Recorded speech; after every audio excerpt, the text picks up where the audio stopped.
wabarakatuh. Alhamdulillah, wassalatu wassalamu ala Rasulillah wa ala alihi wa ashabihi wa man wala. Segala puja dan puji kita panjatkan pada Allah Subhanahu wa taala. Petang ini kita dapat sama-sama duduk di dataran Masjidil Haram Makkah Al-Mukarramah. Selepas selesai kita melaksanakan ibadah umrah, mungkin masih jelas terbayang waktu kita mula-mula cakap, waktu kita nak berlepas ke sini di KLIA, rasa masih baru lagi, rasa macam baru lagi apa yang saya pesan tentang pentingnya kita memastikan ibadah yang kita lakukan ini hanya kerana Allah Subhanahu wa taala.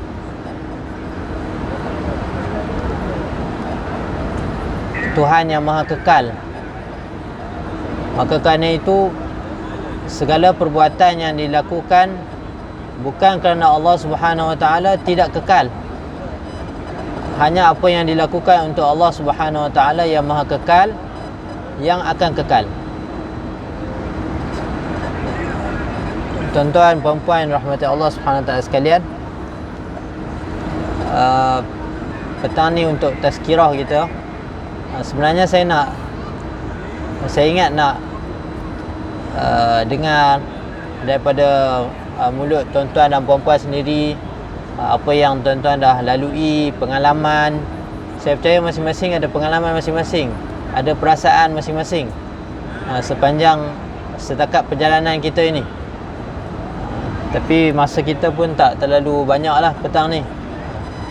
Jadi mungkin saya nak bawa satu poin yang saya rasa sangat penting. Kita selalu menyebut Bismillahirrahmanirrahim. Kita nak buat apa pun, kita sebut Bismillahirrahmanirrahim. Apa sebenarnya hakikat Bismillahirrahmanirrahim tu? Apa maksudnya bila kita sebut Bismillahirrahmanirrahim?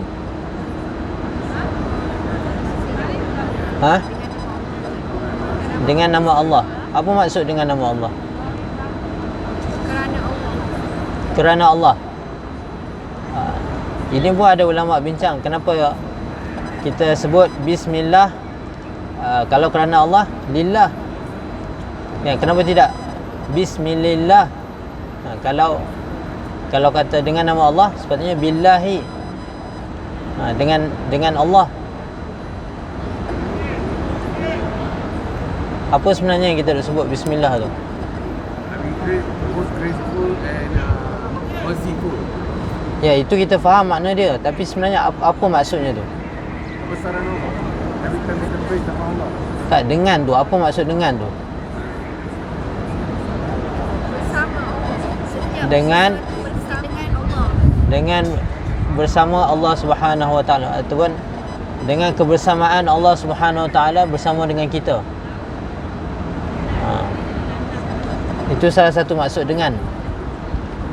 Bila kita kata dengan nama Allah, maksudnya dengan menyertakan Allah Subhanahu wa taala dalam segala perbuatan kita, dalam kehidupan kita. Maksudnya Allah Subhanahu wa taala tidak pernah kita tinggalkan dalam kehidupan kita. Itu salah satu maksud dengan. Antara maksud lain, dengan di situ maksudnya dengan memohon pertolongan Allah Subhanahu wa taala. Ba di situ dengan maksud al-isti'anah, memohon pertolongan. Maksudnya apa sahaja yang kita lakukan dalam kehidupan kita, ketika kita menyebut Bismillahirrahmanirrahim, hakikatnya sebenarnya kita memohon pertolongan Allah Subhanahu wa taala. Banyak dalam Al-Quran Allah sebut walillahil asmaul husna fad'uuhu biha.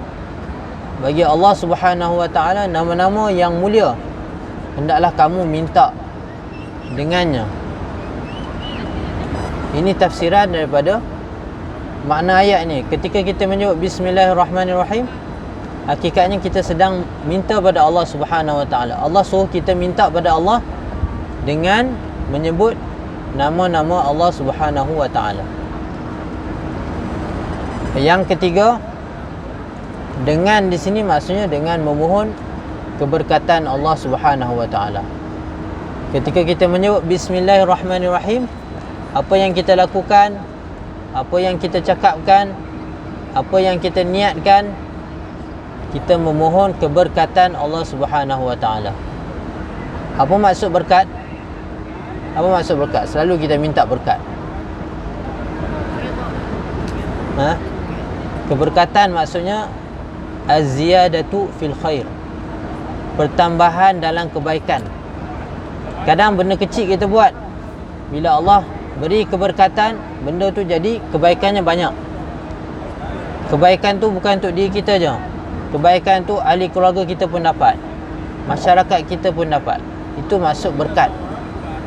Bila kita kata berkat, kadang-kadang masa 24 jam, tapi kerana keberkatan Allah, Allah tambahkan kebaikan 24 jam yang sama, tetapi impact dia, kesan dia tu macam 48 jam, macam 1 minggu, berbanding dengan orang yang tidak diberi keberkatan 24 jam tetapi tidak memberi apa-apa manfaat.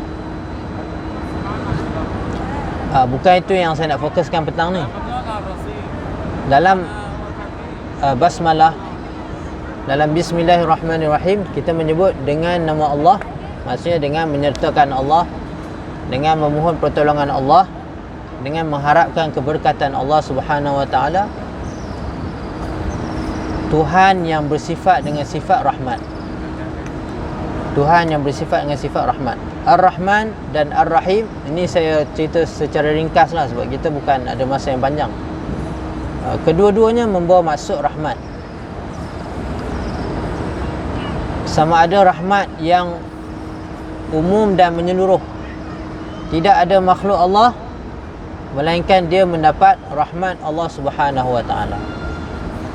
Sama ada kita nampak makhluk tu ataupun tak nampak, kesemua itu mendapat rahmat Allah Subhanahu wa taala. Allah Subhanahu wa taala yang menciptakan semua makhluk. Tidak ada makhluk yang tidak diciptakan oleh Allah. Allah Subhanahu wa taala satu-satunya pencipta yang menciptakan. Ada orang kata, aku pun cipta juga, aku cipta kapal terbang, aku cipta kereta, aku cipta macam-macam. Pencipta yang sebenar hanyalah Allah Subhanahu wa taala. Manusia hanya mereka cipta. Orang yang kata aku cipta kapal terbang, kita tanya dia, mana kapal terbang buat daripada apa? Kapal terbang buat daripada apa? Besi. Besi ambil mana? Besi buat sendiri, kan? Besi tak buat sendiri. Besi Allah yang cipta. Ada orang kata aku buat almari, aku cipta almari. Almari buat daripada apa? Daripada kayu. Kayu ambil mana? Kayu buat sendiri. Kayu Allah yang cipta. Jadi hakikatnya pencipta segala-galanya, pencipta yang sebenar, pencipta yang pertama adalah Allah Subhanahu wa taala. Kita hanya ambil barang yang Allah Subhanahu wa taala telah cipta untuk kita, sediakan untuk kita olah mengikut keperluan kita. Jadi semua ciptaan, semua makhluk adalah ciptaan Allah, dan semua makhluk mendapat rahmat Allah Subhanahu wa taala. Sama ada rahmat yang umum ataupun rahmat yang khusus. Saya nak cakap tentang rahmat Allah Subhanahu wa taala. Rahmat dalam bahasa yang mudah, kita boleh cakap dengan maksud kasih sayang, kasihan belas, cinta, lawan kepada marah. Ini semua lebih kurang maksud kepada rahmat. Allah Subhanahu wa taala Tuhan yang Maha Rahmat. segala rahmat dan kasih sayang itu berpunca daripada Allah Subhanahu Wa Taala. Saya nak sebut, kita sampai saat ini, ketika kita berada di sini, ini semua adalah rahmat Allah Subhanahu Wa Taala. Semalam Cik Alim bagi tahu macam mana perasaan dia terpilih untuk datang buat umrah. Itu kerana Allah Subhanahu Wa Taala sayangkan Cik Alim. Kita semua yang Allah Subhanahu Wa Taala pilih ni, itu tanda Allah Subhanahu Wa Taala sayangkan kita. Tuan-tuan bayangkan sampai ke saat ini, lebih kurang sehari lebih, antara rahmat Allah kepada kita, telah berapa banyak yang kita dapat buat di sini.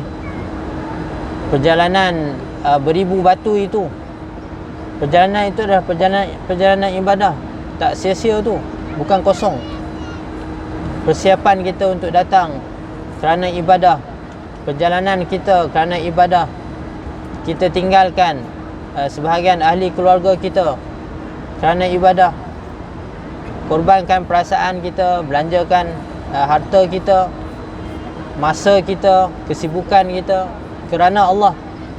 Itu sebab saya tekankan awal-awal itu, supaya jadikan kerana Allah. Kerana bila kerana Allah, maka dia akan ada nilai di sisi Allah Subhanahu Wa Taala. Jadi hari ini kita datang ke sini kerana Allah Subhanahu Wa Taala dan kerana rahmat Allah Subhanahu Wa Taala. Tuan-tuan bayangkan, kita datang ke sini, kita buat apa? Kita buat apa? Kita buat umrah kan? Buat umrah. Apa kelebihan buat umrah?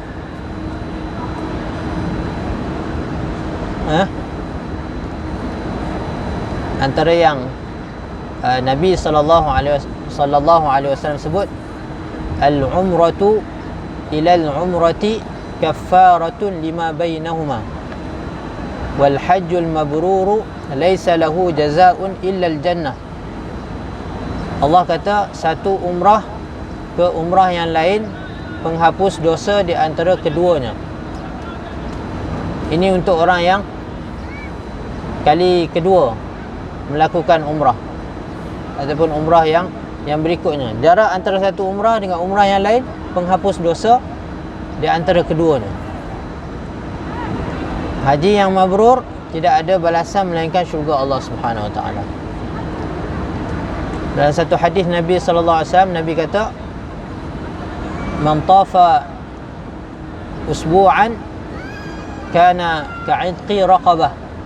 Barang siapa yang tawaf sebanyak 7 pusingan, seperti membebaskan seorang hamba. Hari ini kita nak cari hamba, kita nak bebaskan, nak dapatkan pahala hamba, tak ada. Tapi dengan tawaf, kita dapat pahala membebaskan seorang hamba. Tawaf maksudnya 7 pusingan. Habis 7 pusingan, siap satu tawaf, itu pahala dia seperti membebaskan seorang hamba. Kemudian dalam hadis yang sama, Nabi kata, setiap tapak yang kita langkahkan ketika tawaf menghapuskan satu kejahatan ataupun keburukan dan dituliskan satu kebaikan. Yang kita tawaf sampai lenguh kaki tu, tak hilang-hilang lagi sampai sekarang, kan? Itu bukan sia-sia tu. Itu Allah nak bagi pada kita pahala, nak hapuskan dosa kita. Tuan-tuan ulang-alik ke masjid, alhamdulillah kita dapat hotel dekat. Tapi itu pun berapa ratus langkah tu, dah dekat dah ni. Nak masuk ke dalam masjid, sampai pintu masjid, naik lagi sampai ke dalam, kan? Kalau yang nak solat sampai dekat depan Kaabah tu, itu 100 dah lebih dah. 100 setiap langkah tu menghapuskan dosa, ditambahkan kebaikan, dinaikkan darajat, kedudukan di sisi Allah. Itu semua pahala tu. Pahala setiap langkah yang kita langkahkan ke masjid. Kita sekarang di Mekah, solat di Masjid Haram, berapa tuan-tuan? Berapa? 100,000. 100,000. Kan? Kalau orang yang ni dia kata wow, kan 100,000. Banyak tu 100,000. Satu solat 100,000 berbanding dengan solat di tempat-tempat yang lain. Tuan-tuan tahu 1,000 tu banyak mana? Maksudnya satu solat kita di sini sama dengan berapa solat di tempat yang lain? Berapa? Banyak sangat. Dia satu solat di Masjidil Haram bersamaan dengan 55 tahun. 55 tahun, 6 bulan, 22 hari. Satu solat. Itu satu solat waktu. Kalau satu hari 5 waktu solat sama dengan berapa? Sendiri kira. Sama dengan 277 tahun. 9 bulan 10 hari. Satu hari punya solat kat sini sama dengan 277 tahun. Ada orang yang hidup sampai 277 tahun. Itu baru satu hari. Kita kat sini insya-Allah dalam 4 atau 5 hari. Paling kurang tuan-tuan dan puan-puan akan balik sebagai jutawan. Dah jutawan dah. Kan? Kalau satu solat 1,000. Kalau 5 kali solat 500,000. Kan? 2 hari jutawan. Jutawan tuan-tuan. Kan? Tapi jutawan bukan sekarang lah. Kan? Nanti tunggu mati. Tunggu mati nanti jumpa Allah baru boleh nampak pahala yang Allah SWT sediakan. Sebab apa kita dalam Islam ni banyak benda Allah janji pada kita pahala tapi tak bagi sekarang. Sebab apa? Sebab apa tuan-tuan? Kan bagus kan kalau pergi solat je bawa balik Mercedes, pergi solat je bawa balik, Allah terus bagi dapat satu hotel ni. Kan? Settle terus. Tak payah buat dah. Kan kalau Allah bagi dunia kat kita, kan? Bagi dunia ni besar mana? Saya punya ibadah saya seorang je tak cukup dunia ni. Kalau Allah nak bagi pahala dunia, maknanya pahala tu, balasan tu dalam bentuk dunia saja. Dunia ni bukan besar sangat pun. Berapa ramai ada atas dunia ni? Berapa juta orang? Kalau Allah nak bagi sampai dekat dunia je, tak cukup pun. Kan? Sebab tu Allah jadikan dunia ni sementara. Kan? Supaya apa? Supaya ada dunia yang lain yang lebih luas, yang lebih kekal. Kalau satu solat sunat sebelum subuh, Allah kata lebih baik daripada dunia dan seisinya. Lebih baik daripada dunia dan seisinya. Maksudnya kalau segala yang ada atas dunia tu tak boleh menandingi lagi dengan apa yang Allah SWT sediakan. Yalah dah tentulah sebab dunia dan seisinya ni tak kekal. Allah akan hancurkan. Yang kekal adalah apa yang Allah simpankan di akhirat. Kalau kita dapat pahala cash, pergi solat terus dapat, pergi solat terus dapat, semua akan percaya, semua akan yakin. Jadi tak ada lagi beza antara orang yang beriman dengan tak beriman. Kerana itu ni semua bukan sia-sia, semua dengan kita panggil hikmah, kebijaksanaan Allah Subhanahu Wa Taala. Allah jadikan dunia ni sementara. Kita rasa hebat macam mana pun dunia ni, seronok macam mana pun, mewah macam mana pun, dia tak kekal. Dah tentu dia tak dapat menandingi akhirat yang kekal. Walaupun sikit tapi kekal. Itu lebih baik daripada dunia yang banyak tapi tak kekal.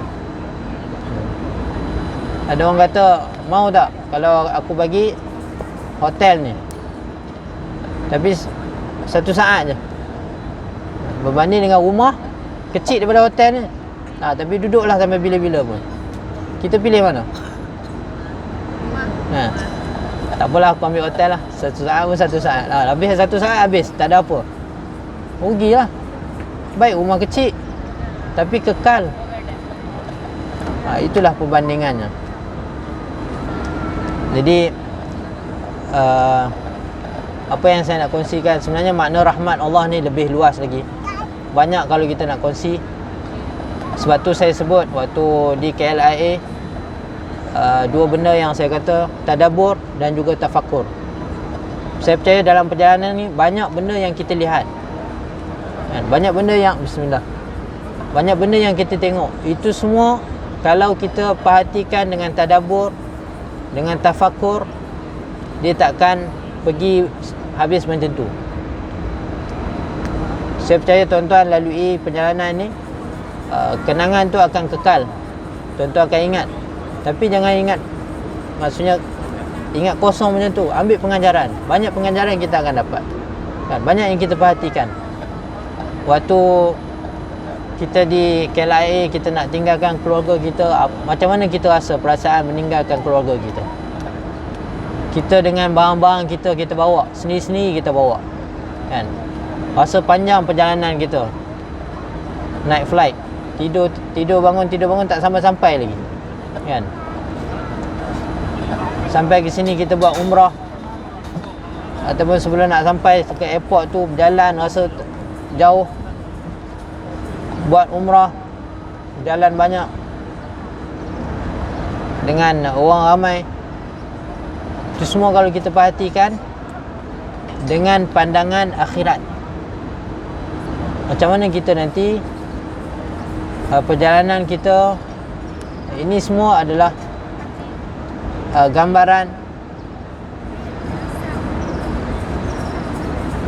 طيب 5 دقيقة. طيب abshir. Okay, kita dah nak habis dah. Jadi itulah yang saya minta, maknanya dalam kita sepanjang 10 hari kita kat sini, cuba kita perhatikan, kita lihat dalam diri kita, dalam kehidupan kita yang sementara ini, yang mana kita semua akan kembali pada Allah Subhanahu Wa Taala. Hari ini kita lakukan satu perjalanan jauh daripada tempat kita semata-mata untuk datang ke Baitullah, untuk merasakan diri kita lebih dekat dengan Allah Subhanahu Wa Taala. Hakikatnya kita semua manusia, hakikatnya kita semua akan kembali pada Allah Subhanahu Wa Taala.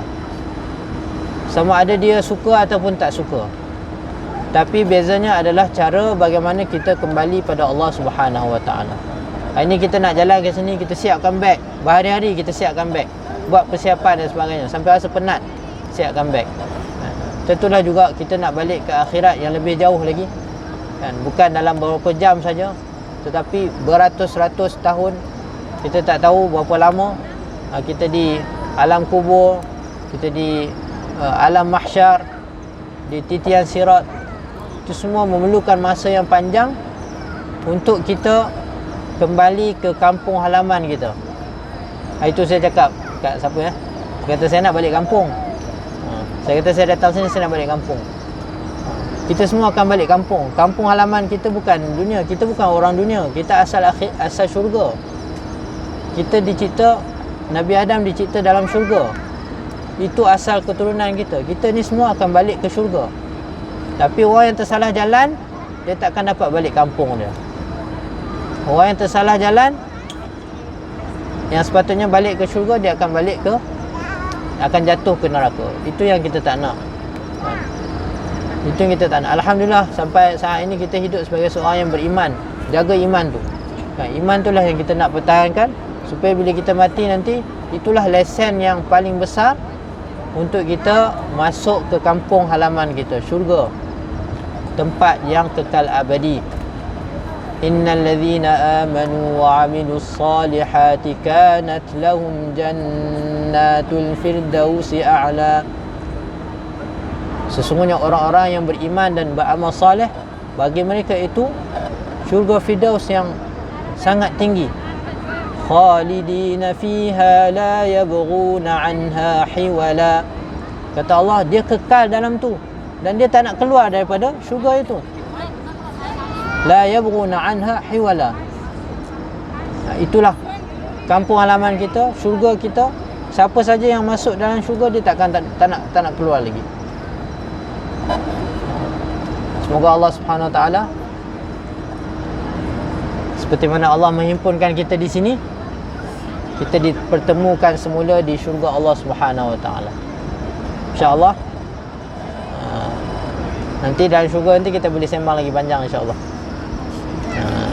Kan? Sonok kan, dah lama tak jumpa masing-masing, bawa jalan masing-masing, dah jumpa balik dalam syurga. Ya, kau apa cerita? Macam mana boleh sampai syurga? Ceritalah macam-macam. Itulah. Dalam syurga buat apa? Pergi ziarah. Pergi ziarah orang tu, pergi ziarah orang ni. Cerita-cerita, makan-makan, minum, bersenang-senang. Itulah syurga. Semoga Allah SWT merezekikan kita syurga Allah SWT yang paling tinggi, syurga Al-Firdaus Al-A'la. Saya rasa setakat itu saja. Mungkin ada yang nak siapkan keperluan sebelum nak ke nak pergi solat maghrib, insyaAllah. Itulah sedikit peringatan yang boleh saya kongsikan.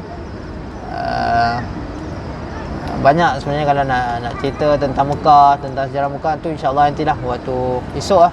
Esok kita ada pukul 7 pagi, bas akan ada bas bas akan tunggu kita pukul 7 pagi untuk ziarah sekitar Mekah. InsyaAllah esok kita akan pergi ke tempat-tempat inilah, tempat manasik di Mekah ni, di Jabal Rahmah, di Mina, di Muzdalifah, itu tempat-tempat manasik. Kemudian Gua Thur, Gua Hira,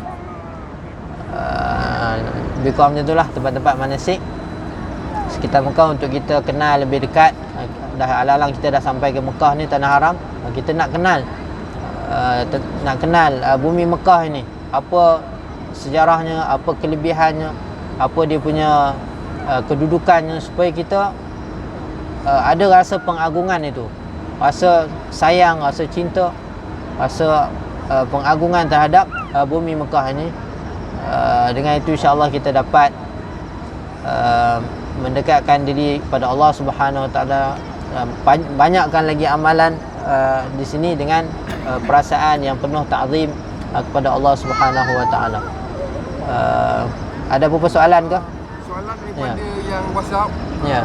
Perempuan untuk tawaf pakai stokin dengan kasut terbuka. Kasut mungkin. Yang siapa yang tanya soalan tu? Saya tak berapa nak jelas soalan tu. Apa maksud kasut terbuka tu?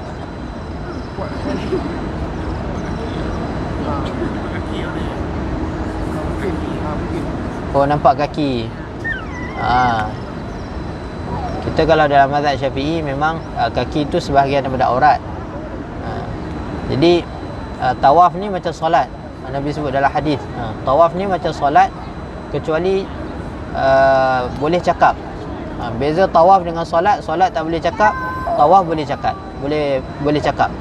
Jadi sebab tu ulama faham daripada hadis ni, dia kena tutup aurat sama macam dalam solat. Cuma dalam masalah ni adalah macam dalam mazhab Hanafi, dia bagi kelonggaran untuk kaki. Sebab tu kalau tuan-tuan nampak macam jemaah India apa semua tu, dia orang tak ada pakai stokin apa pun. Sebab ada pandangan dalam mazhab Hanafi. Maksudnya kalau mampu untuk pakai tutup aurat dengan sempurna, itu yang terbaik lah. Tapi mungkin kalau ada keuzuran tertentu, wallahualam lah, saya pun tak pasti sebab yang penanya tak ada kat sini. Sebab hukum tu baik.